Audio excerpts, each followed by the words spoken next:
Olá, pessoal, sejam bem-vindos ao Bookcast. O podcast que mergulha fundo nos livros mais fascinantes por aí. É isso aí. Eu sou o Júlio E eu sou a Vanessa. e hoje a gente vai desvendar os segredos de Origem dos Eslavos. Aí é Cleosol. Uau! Preparem-se para uma viagem no tempo, hein? Porque esse livro promete sacudir tudo o que você pensava saber sobre a história dos povos eslavos. É verdade. O Cleosol, ele usa a genética, né? Tá. Especificamente o estudo de haplogrupos e haplótipos É. para reconstruir a história dos eslavos. E olha, ele não tem medo de desafiar as teorias tradicionais. É aí que a coisa fica interessante. É. Porque quando a gente pensa em história, a gente pensa em livros antigos, documentos, escavações. Sim. Mas e se a resposta para os mistérios do passado estivesse gravada no nosso próprio DNA? É isso aí. É como se cada um de nós carregasse um passaporte genético, sabe? Que nos conecta aos nossos ancestrais. E o mais legal é que esses marcadores genéticos, os haplogrupos e haplótipos, eles persistem ao longo do tempo. Mesmo com todas as mudanças culturais, migrações, misturas que acontecem ao longo da história, sabe? É como se a gente pudesse rastrear a linhagem de uma pessoa até a tribo original dela há milhares de anos. Exato. Mesmo que ela não faça ideia de onde os antepassados dela vieram. É verdade. Me lembra daquela história que o Cleosol conta no livro sobre os árabes da Península Arábica, Sim. que descobriram, por acaso, que eles tinham o haplogrupo RN. É. Imagina a surpresa, né? Pois é. O IRNA é um marcador genético geralmente associado aos antigos árias e proto-eslavos, né?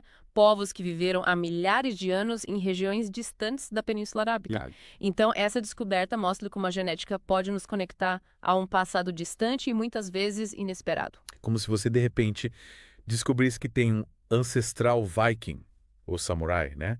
Mas essa história do RN também levanta outra questão, né? Se os árabes modernos têm esse haplogrupo de onde exatamente vieram os caucasianos, afinal, a teoria tradicional, né? De que todos os humanos modernos se originaram na África, a famosa teoria Out of Africa, parece que não se aplica totalmente aos caucasianos. É verdade. O Cleosol, ele argumenta, né, que os caucasianos não carregam as mutações africanas irreversíveis do haplogrupo A. O que sugere que a história da nossa ancestralidade é muito mais complexa do que a gente pensava. Ele propõe que caucasianos e africanos provavelmente compartilham um ancestral comum muito mais antigo, mas seus caminhos evolutivos divergiram há muito tempo em algum lugar fora da África. E aí a busca pela pátria ancestral dos eslavos se torna ainda mais intrigante. O livro se debruça sobre essa questão, né? Sim. Explorando regiões como os Balcãs, a planície russa e os Montes Cárpatos. Isso. Através da análise de DNA, Cleosol sugere que a história eslava é muito mais profunda do que a gente imagina, com raízes que se estendem por milhares de anos. Sim, o Cleosol, ele não se contenta em apenas repetir o que os livros de história dizem, né? Ele usa a genética para desafiar as narrativas tradicionais. Como, por exemplo, a ideia de que os eslavos só entraram em cena no século VI depois de Cristo. Para ele, a história eslava é muito mais antiga, muito mais complexa do que isso. E para nos ajudar a entender essa complexidade, ele usa uma analogia bem interessante. A pirâmide de haplótipos. Você consegue explicar para os nossos ouvintes como funciona essa pirâmide? Claro. Imagine uma pirâmide, né? Onde o topo representa o ancestral comum de um grupo de pessoas e a base representa os indivíduos modernos. Certo. Cada degrau da pirâmide representa uma geração. E o número de mutações no haplótipo de uma pessoa determina a sua distância do ancestral no topo. Ou seja, quanto mais mutações, mais distante o indivíduo está do ancestral comum. É como se a gente pudesse traçar uma linha do tempo genética, né? Mostrando como as pessoas estão conectadas aos seus ancestrais através do DNA. Exatamente. E essa pirâmide também nos ajuda a entender a distância genética entre diferentes grupos populacionais, certo? Isso mesmo. Por exemplo, o livro mostra que os eslavos e os indianos têm haplótipos muito semelhantes, mesmo em haplótipos estendidos com 67 marcadores. O que sugere que eles podem ter um ancestral comum em algum ponto do passado, né? É isso aí. Essa descoberta abre um leque de possibilidades fascinantes sobre as antigas migrações e intercâmbios culturais entre esses grupos. O Cleosol, ele nos convida a repensar as narrativas tradicionais sobre a história, as interações entre diferentes grupos populacionais, mostrando que o passado é muito mais interconectado do que a gente imagina. E essa é só a ponta do iceberg, né? O livro também explora a história de 9 tribos eslavas ancestrais, cada uma com seu próprio haplogrupo. Sim. e a possível influência de tribos fino-úgricas na composição genética dos russos modernos. É muita informação para processar. É bastante coisa. Mas calma, a gente vai desvendar tudo isso juntos, passo a passo. Isso aí. Preparem-se para mergulhar fundo na história dos eslavos, porque a viagem está só começando. E aí, pessoal, de volta ao nosso mergulho em origem dos eslavos. Na primeira parte, a gente viu como a genética, especialmente os haplogrupos, né, podem nos levar numa verdadeira viagem no tempo, revelando conexões ancestrais, surpreendentes e desafiando as teorias tradicionais sobre a história dos eslavos. Mas o livro não para por aí, né? O Kleosov também se debruça sobre algumas questões polêmicas, como a conexão entre os eslavos e os antigos árias, né? Essa é uma parte do livro que gera bastante debate. Afinal, o termo ariano é frequentemente associado a ideologias racistas e supremacistas. Sim.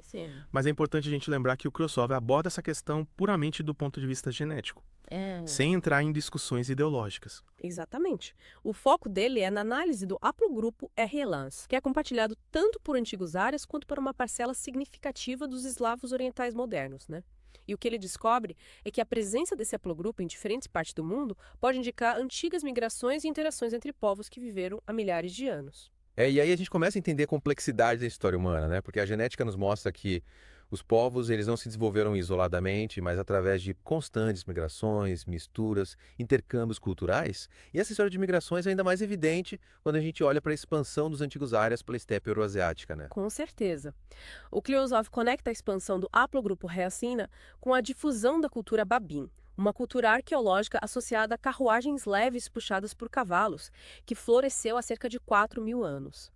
Ele sugere que a introdução dessa tecnologia revolucionária, a carruagem, teve um impacto profundo na forma como os povos se relacionavam, guerreavam e comerciavam naquela época. É fascinante como a gente pode conectar a genética com a arqueologia para reconstruir o passado, né? Através da análise de DNA, de vestígios materiais, a gente consegue ter uma visão mais completa de como nossos ancestrais viviam, se deslocavam, interagiam entre si. E essa expansão dos antigos árias, portadores do haplogrupo RNA, não se limitou à estepe euroasiática, né? É verdade. O Kleosov argumenta que a expansão dos áreas RNA pode ter se estendido até o Oriente Médio, influenciando a formação de grupos como os árabes e os judeus. Ele apresenta evidências genéticas, como a presença do subclado L1342.2, que é encontrado em altas frequências em algumas castas indianas e em populações árabes e judaicas, sugerindo uma possível conexão ancestral com os antigos áreas da estepe. Essa possível conexão é corroborada por alguns estudos que mostram a presença do subclado L342.2 em grupos de alto status social, tanto na Índia quanto no Oriente Médio. O que pode indicar que os antigos árias, ao migrarem para essas regiões, podem ter ocupado posições de liderança e influência nessas sociedades. É claro que essa hipótese ainda precisa ser investigada com mais profundidade, mas ela nos mostra como a genética pode nos levar a repensar as narrativas tradicionais sobre a história das interações entre diferentes grupos populacionais na antiguidade. E falando em repensar narrativas tradicionais, o Kleosov também usa a genética para desafiar a famosa teoria normanista que afirma que os vikings escandinavos foram os fundadores do antigo Estado russo. É verdade. Essa teoria tem sido debatida há séculos, mas o Kleosov traz uma nova perspectiva para a discussão, usando a análise de DNA para investigar os haplogrupos e haplótipos dos príncipes Rurikovich, a primeira dinastia governante da Rússia, e o que ele descobre? Que eles se agrupam com linhagens eslavas, não escandinavas. Exatamente. Essa descoberta coloca em xeque a ideia de que os vikings tiveram um papel fundamental na fundação da Rússia, pelo menos do ponto de vista genético. O Kleosov argumenta que a presença de vikings na Rússia, principalmente como comerciantes e guerreiros, não se traduziu numa influência genética significativa na população eslava, especialmente na elite governante. Ele desmonta as tentativas de alguns historiadores de interpretar os dados genéticos dos Rurikovich como evidência de origem escandinava, mostrando como essas interpretações são baseadas em erros metodológicos e em uma leitura enviesada dos resultados. É mais um exemplo de como a genética pode ser usada para questionar as narrativas tradicionais e nos levar a uma compreensão mais precisa do passado. E o Kleosov não se limita a desconstruir teorias. Ele também usa a genética para esclarecer a história de grupos populacionais específicos, como os judeus Ashkenazi. Ele critica um estudo que afirmava provar uma origem caucasiana para esse grupo, com base em semelhanças genéticas, mostrando como essa conclusão era falha, e ignorava a diversidade de haplogrupos encontrados entre os judeus Ashkenazi. Essa crítica é importante porque mostra como a genética, se usada de forma inadequada, pode levar a conclusões errôneas e até mesmo a reforçar preconceitos. O Kleosov nos alerta para os perigos da simplificação e da generalização, enfatizando a necessidade de se considerar a complexidade da história genética das populações. E essa complexidade é ainda mais evidente quando a gente olha para a crítica que o Kleosov faz à genética populacional tradicional, com suas metodologias falhas e suas suposições muitas vezes infundadas. Ele argumenta que essa abordagem tradicional, que se baseia em médias e em cálculos que não levam em consideração a deriva genética, pode distorcer os resultados e levar a interpretações equivocadas sobre a história das populações. É como se a gente tentasse entender a história de uma cidade apenas olhando para a média de renda da população, sem levar em consideração a diversidade de profissões, de histórias de vida, de desigualdades sociais que existem naquele lugar. A gente precisa ir além da superfície, mergulhar nos detalhes, para ter uma visão mais completa e precisa da realidade. Exatamente. E é isso que o Cleosof propõe com a genealogia do DNA. Ele defende uma abordagem mais precisa, mais rigorosa, que se baseia na análise de haplogrupos e haplótipos específicos, permitindo traçar as migrações, as relações ancestrais, a formação de diferentes grupos étnicos ao longo do tempo com muito mais precisão do que as metodologias tradicionais. É como se a gente pudesse usar o DNA como um mapa que nos guia pelas trilhas do passado, revelando as conexões ancestrais, as migrações, as misturas que moldaram a diversidade genética que a gente vê hoje.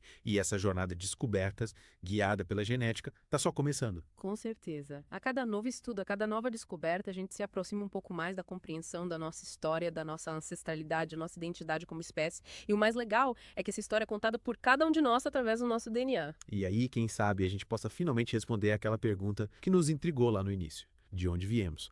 Fiquem ligados, porque na próxima parte do nosso mergulho, vamos explorar as conclusões do Cleosof sobre a história eslava, suas críticas às interpretações tradicionais e suas reflexões sobre o futuro da genealogia do DNA.